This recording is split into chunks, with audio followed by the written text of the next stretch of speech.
The Pentagon is sending troops to the Middle East from one of the most elite U.S. Army units.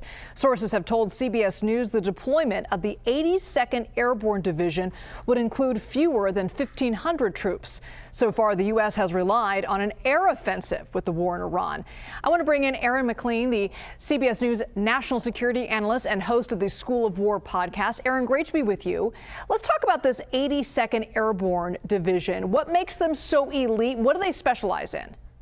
Sure. So this is one of the most storied organizations in the Army. Its history goes back to the First World War, and then in the Second World War, it becomes one of the nation's first airborne divisions, which, as the name suggests, means that its soldiers jump out of airplanes with parachutes, amongst other ways of getting into enemy territory. And to this day, that sort of thing, getting to the place controlled by the bad guys, but not needing a road or port facility or something like that, to do it is a core competency for this unit. And elements of the 82nd Airborne Division, the elements that are being sent to the Middle East right now, are staged to deploy on really a hair trigger's notice, 18 hours in some cases, from when you get the call to when you're on a plane en route to the objective. So the last time we saw a unit, the 82nd, employed in a situation, a crisis response situation on the scale that we may be seeing now, was actually Afghanistan in 2021, where you actually saw the 82nd Airborne and the Marines securing the airfield in Kabul at the end there, if you recall,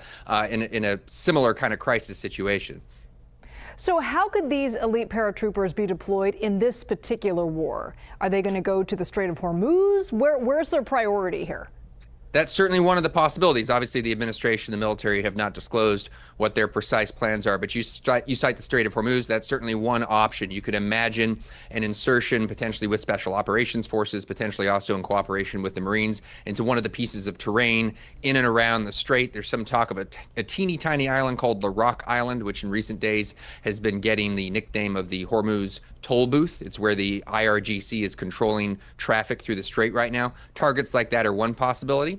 There's a second category of targets, which I would say are targets tied to Iran's energy exports. Here, this place called Karg Island is on the front of everyone's minds. It's a somewhat larger piece of terrain further northwest in the Persian Gulf, through which about 90% of Iran's oil exports go. There's an airfield on that island. By the way, what the 82nd Airborne does really well is seize airfields.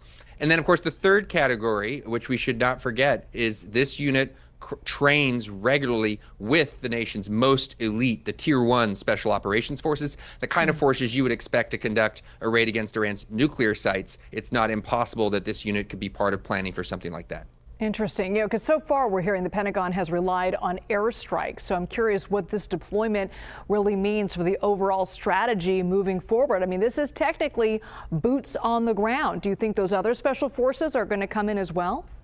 Well, it absolutely would be boots in the ground if these guys go into combat. Though, it is important to clarify, there are not the number of forces moving to the region for boots on the ground in the sense of Iraq 2003. In that invasion, we had well over 100,000, I think in the vicinity of 150,000 American troops, just as the ground element in that invasion. The larger estimates of ground forces moving to the region right now are still fewer than 10,000, maybe closer to 5,000 troops. So it's not something on that scale. It's something more limited. In big picture, you see the president pursuing diplomacy aggressively. You see the Iranians publicly, at least, rejecting that diplomacy just as aggressively.